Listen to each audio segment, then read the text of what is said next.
Hey everyone, it's Colin with Legalized Mischief Productions. Thank you for joining me and welcome. And today I'm going to be demonstrating how to recover from a masking mishap. And this is something that happens more frequently than I'd like. It happens. It's just one of those things that happens. If you're taping off a model and you go to pull up the tape and it peels up some paint, or like this, which I'll talk about briefly, where there's like an unexpected chemical reaction, or just if you're working with liquid mask and you rub it off too hard and you rub off some of the paint and you chip the paint or scrape it or something. Just little things like this happen, and so for me, it's more important to figure out how to avoid it in general. But then when it does happen, how do I recover from that without feeling like I have to strip the model? Because that's the last thing I want to do. I don't want to take, 2 steps back, or really just go back to zero and undo all the work that I've already done. With this Reaver Titan, I'm really happy with the metallics. I'm really happy with how those turned out so far. But when I did the panels, I used a new kind of priming system with acrylic permanent ink, like the ink from permanent markers, because this guy on YouTube and Instagram uses it and swears by it, and swears it's the most durable primer for weathering and stuff like that. So I decided to give it a shot. And these mishaps will definitely happen when you're trying new things, but it doesn't mean we shouldn't try new things, of course. So what ended up happening was I did the primer, I did the paint over it, and then gloss varnished, and then did my liquid mask, just normal kind of standard procedure. But the liquid mask that I used is Mr. Hobby's Masking Soul, and I've had great success with it. It's the best liquid mask that I've used. I've used it for years. Without issue. I've never come across this issue before. So what happened was when I pulled off the liquid mask, and you can see it at the end of the second Reaver Titan video, when I pulled off the liquid mask, the ink that I had used as a primer had reactivated and liquefied. And so the paint just slid off the plastic, and it was disheartening, to say the least. So I messaged the guy and I said, hey, I had this reaction, and, obviously it was, upsetting, but you can see here, this is just bare plastic where this just rubbed right off. This panel here is almost completely gone. So I messaged the guy and he said, yeah, there's a little bit of ammonia in most liquid masks. There's a little bit of ammonia, and that will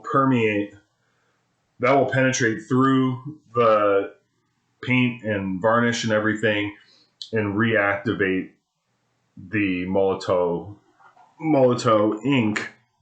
This is what I was using.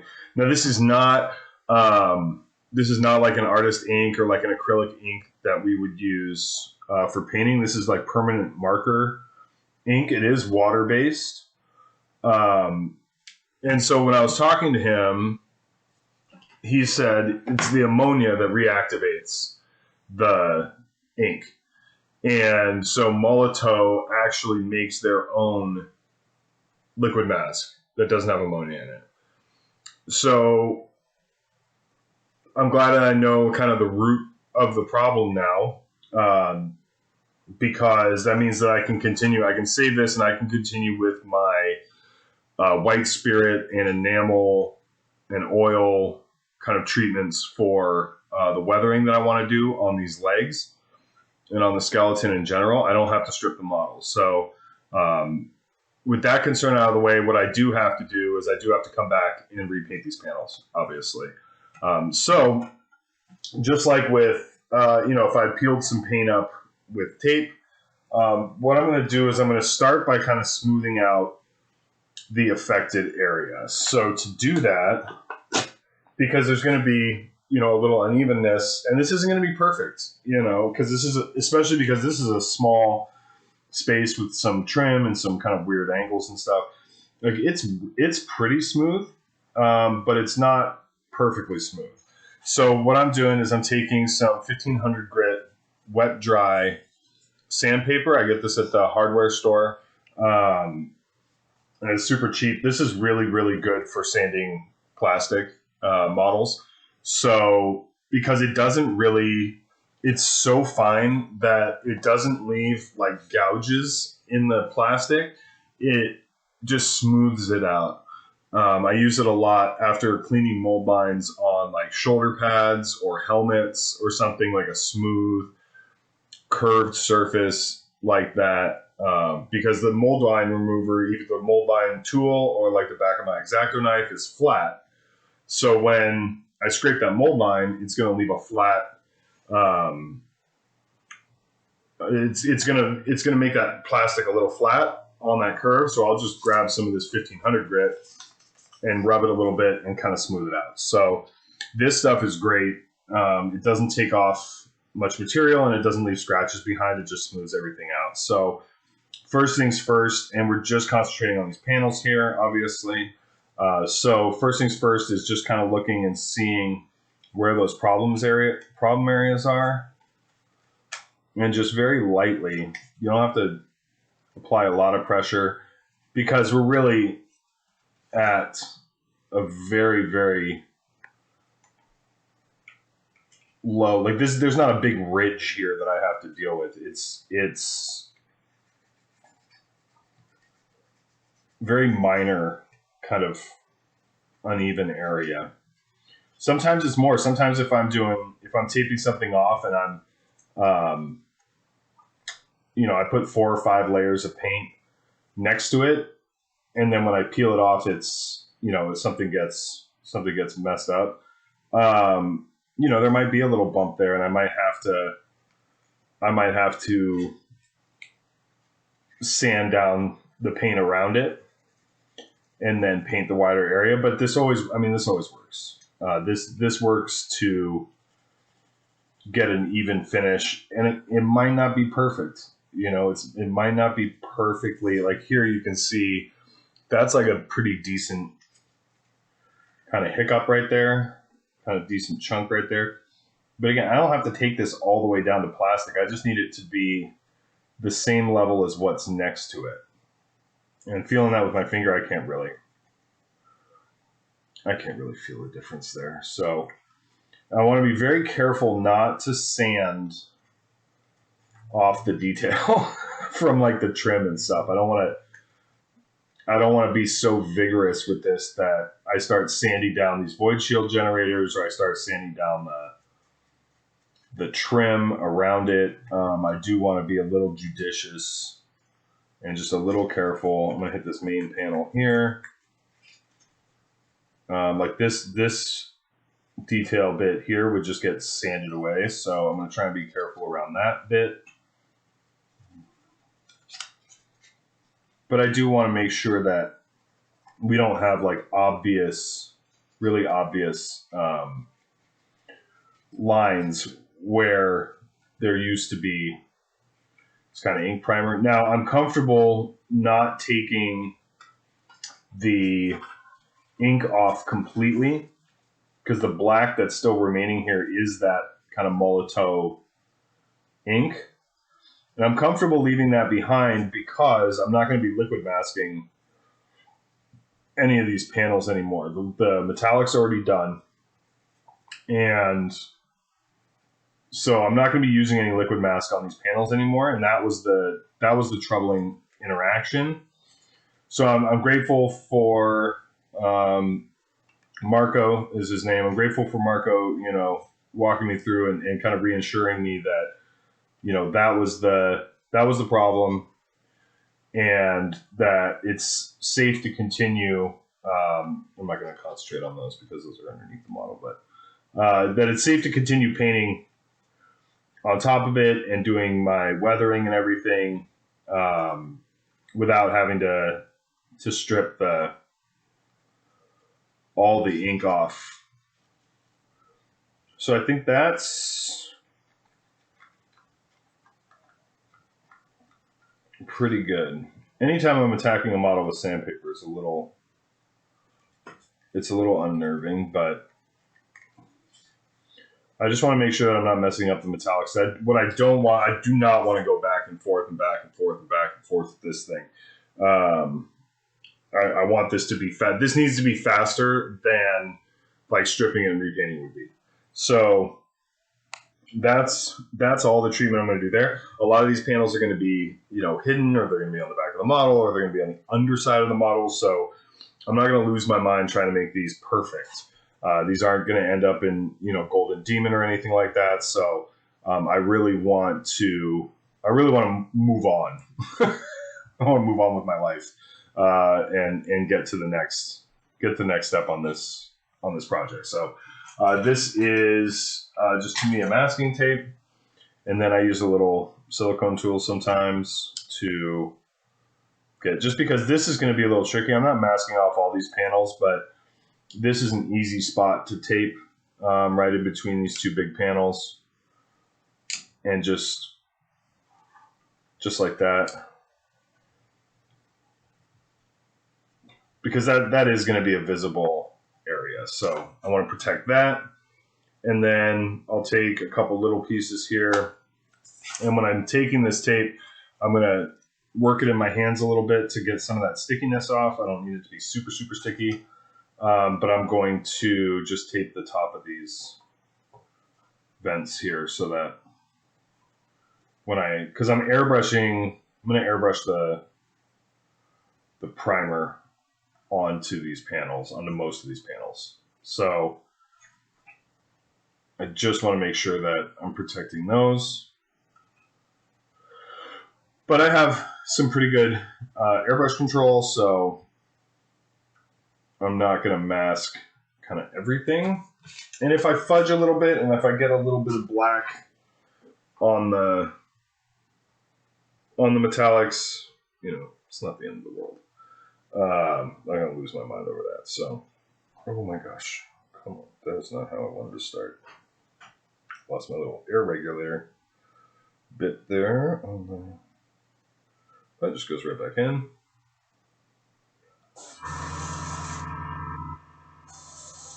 So the brush I'm using is the Patriot Extreme 105 with the super fine detail needle, and this is my favorite brush. I love the Patriot, but the Extreme is my favorite. It has this, it's just a better detail brush, and it has this air pressure regulator on the bottom where I can adjust without having to reach down to my compressor, depending on what I'm spraying. So that's pretty convenient. And then, so I'm using Badger Style & Wren's primer for the airbrush. I really like this stuff. I think it's great. And I wasn't using the ink because I didn't think Style & Wren's was great. But sometimes I've had Style & Wren's kind of not be as durable as I would like if I'm doing a lot of weathering treatment. So that's what was attracting me to the Molotow, was that this guy does a lot of oil and enamel work, and he swears by this Molotow ink and its durability. So that's also why I didn't throw the Molotow ink directly in the trash. It's because, if it is promising, and it does, but I'm going to experiment on a model that doesn't end up on the Patreon. So, and definitely a model that doesn't need liquid mask until I get the Molotow liquid mask. So first things first, we're just going to reprime. I'm going to reprime this area on the, and I'm going to reprime the whole thing. I'm going to go over the whole panel.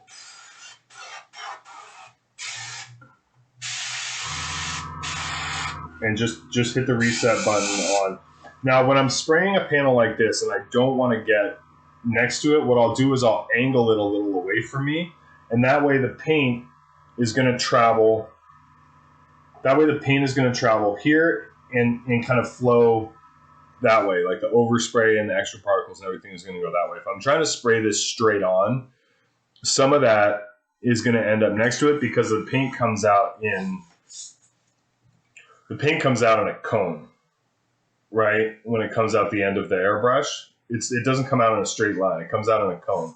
So I want to try to ensure that paint is even the overspray and even the stuff that I can't see is landing on the panel and not kind of hitting next to it. So I'll angle the panel. Oops, sorry. Readjust here. I'm going to angle the panel away from me, and I'm going to spray that way. And that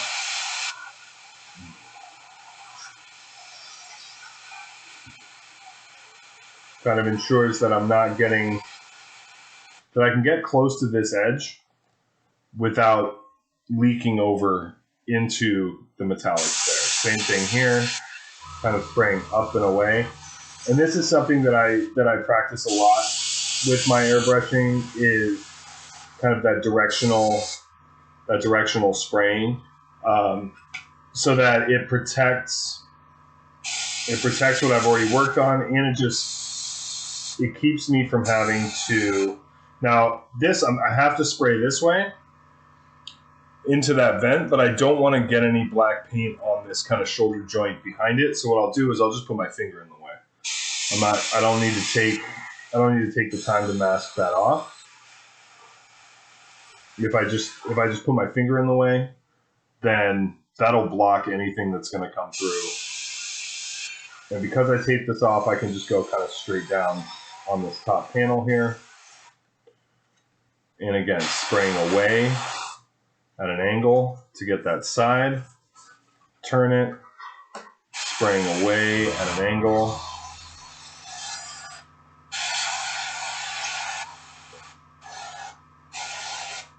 Get underneath here. And under here, if a little black leaks out, I am not concerned about that.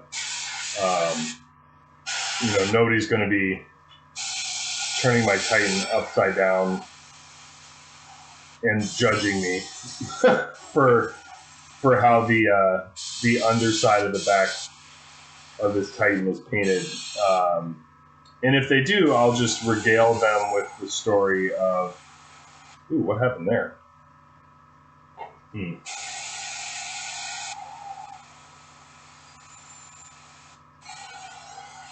That's not ideal.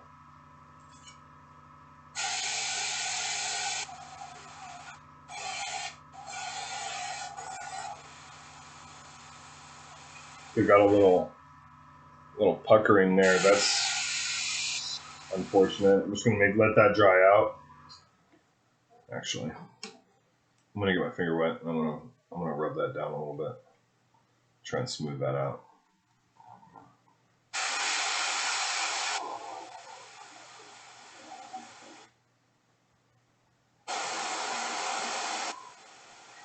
Okay, that helped a little bit.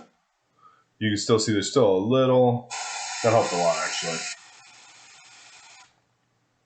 There's still a little bit of unevenness, like right there. But this panel that goes in here is going to cover that. So I'm gonna call it a day on that. Now we'll come back over on this side.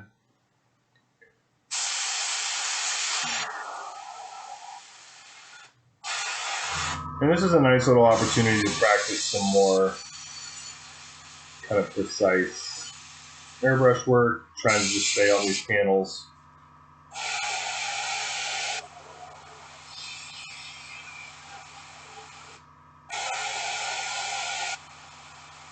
Which, practice is always welcome.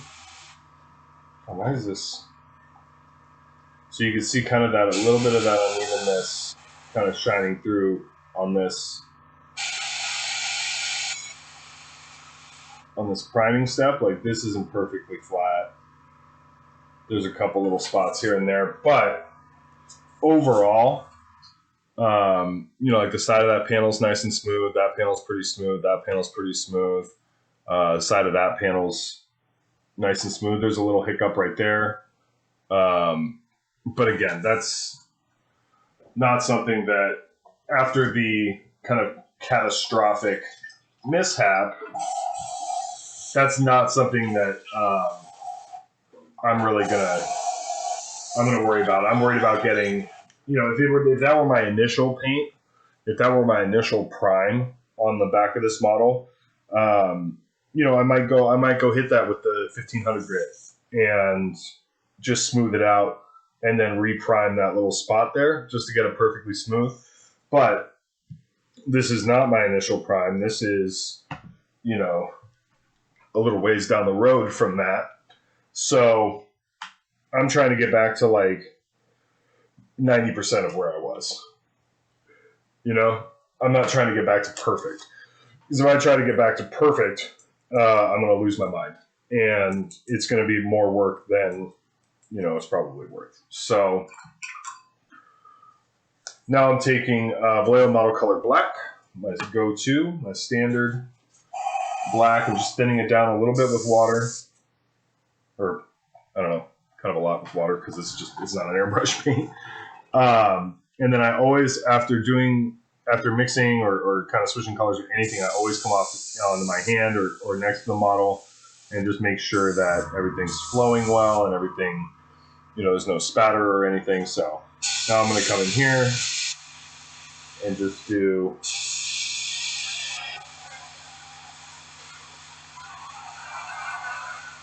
my base coat on my model. And yes, this is already black. And yes, obviously, you don't want to paint over primer, like highlight over primer.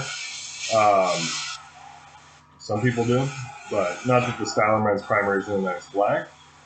But being able to go back and touch up using the model color black is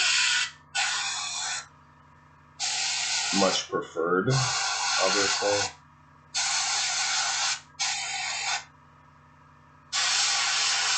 Side of that panel. Ooh. And this is so you can see, like, I'll try and see if it happens again. Hopefully it doesn't. Hopefully this just flows nice and evenly from here on out.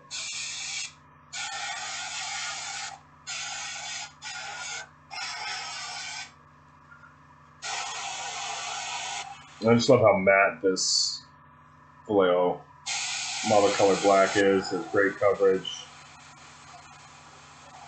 It's just a great black. So just getting these panels. Inside of that panel down here. Oop, oop, oop, oop, there's a little much. Ah, okay.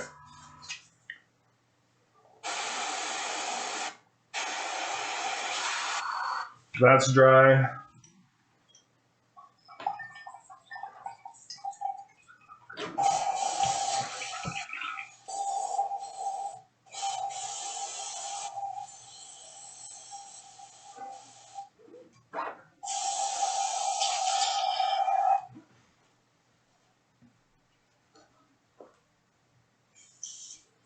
Okay. Now I'm going to take Vallejo Model Air, dark gray blue, and do some highlights. And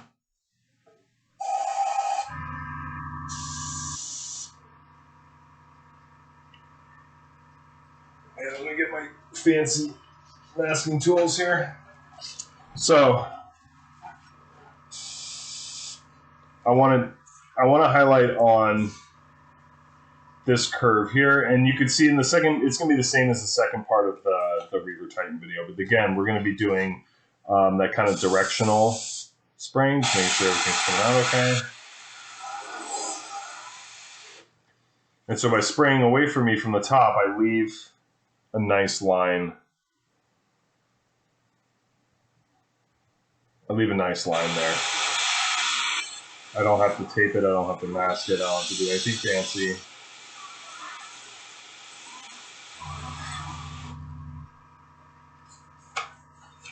And this is why I taped off vents is because I have to spray down on the back of the vent there to get a nice highlight there. Clean off the tip. Then I take, this is just a piece of cardstock, like business cards are usually what I've used in the past. Kind of put that on that line there where I want that highlight.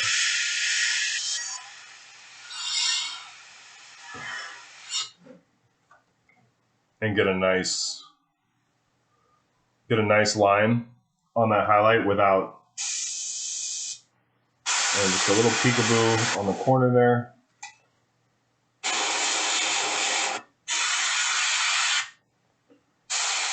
Nice little highlight down there. Bottom of that panel.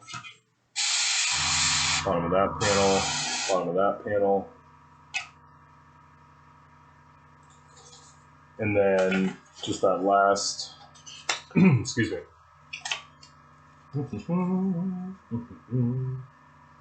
That last line right there. And I don't want to move that around a lot, so I'll hold that there.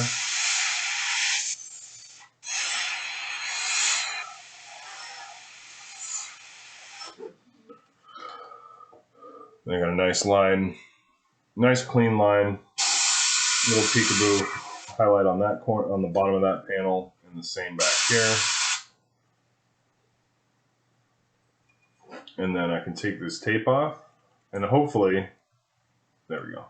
Okay. I had a little panic moment where I'm like, what if this primer ink stuff doesn't like tape either? Then there would have been a hard reset on this model. This model might have ended up on Barter Bucket and then just ordered a new one. But, so I'll be priming the other panels, but I'm going to use Style & Rens. I'm not going to use the Molotow. And then the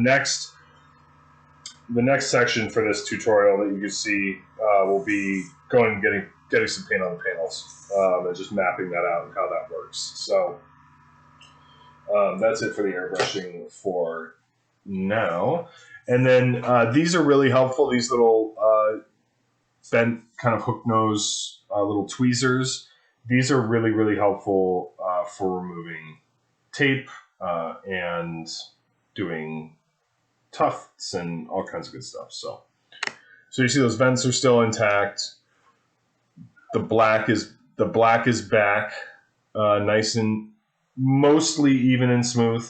There's a couple little spots that aren't perfect, but it looks a heck of a lot better than it did 20 minutes ago. So that's another thing that I wanted to point out was this was, I don't know, 20, 25 minutes. And that's with me, explaining everything. And so, 15, 20 minutes, I can get that back from where it was, so those metallics, were protected. The vents look good. The panels look good. The metallics in here didn't get obscured repainting these panels. Again, part of that's just practice with a little precision airbrushing. But the only way you get better at that is by doing it. But the panels are highlighted, and we're back to square. We're back where we were before we peeled that liquid mask off. So it didn't take all the time in the world. It looks good. I'm happy with it, and I'm ready to move on with my life. So, scrubbing this thing with a toothbrush or whatever after putting it in, stripping solution or whatever, that would have taken 20 minutes. So I saved a lot of time. I saved the work that I was happy with the metallics, and learned a valuable skill that will save you just a ton of time. And it's super.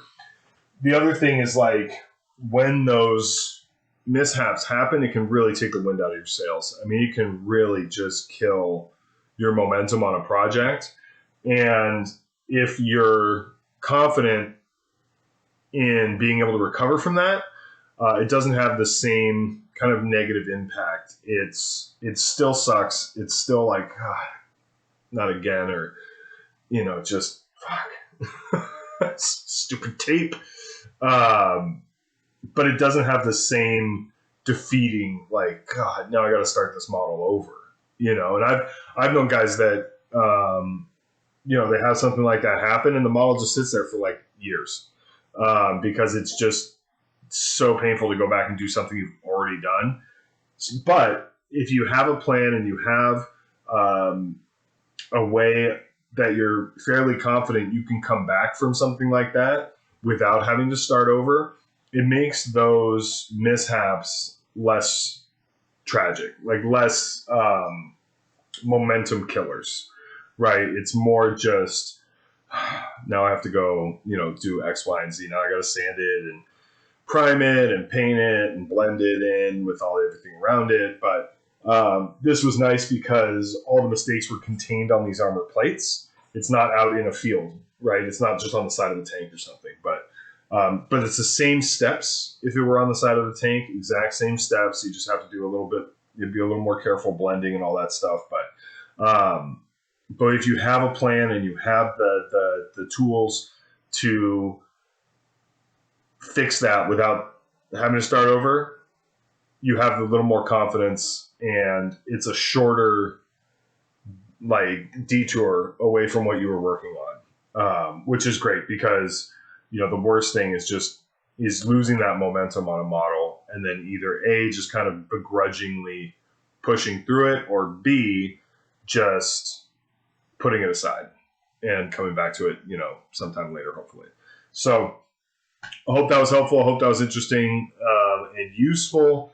And, you know, just, again, don't be afraid to try new things, but, and just realize that they might screw something up, you know, but it's how you recover from that is with anything in life. It's not the challenges, it's the response to the challenges. But, you know, if you have this kind of basic toolkit with the sandpaper and all that stuff, it gives me more confidence to try new things. If something goes sideways, I'm fairly confident that I can fix it without having to start over. I don't remember the last model I stripped. So sometimes I'll reprime, you know, but try new things, take some risks, and, you know, ask for help. You know, if I hadn't reached out to Marco, and if he hadn't been, you know, the kind of guy that he is, where he helped me out, you know, I probably would have stripped it because I couldn't have, or at least, you know, done a test or something. It would have been a longer process. So reach out for help, and, you know, try to fix it, because really, if you mess up the fixing of it, you're going to strip it anyway. So, you know, the worst thing is you get some experience. So, but it really, you shouldn't come to that. You should be able to get it fixed, you know, fairly straightforward. So yeah, I hope you found this useful. If you have any questions, please leave them in the comments so that everybody can see the answer. And we'll see you soon for part 3 of the Reaver Titans tutorial, where we go and start mapping out the armor plates and getting some white and black and green going. So I'm excited about that. I'm really excited for this project, for this scheme. So I want to get moving. Hope you liked the video, and I'll see you again soon.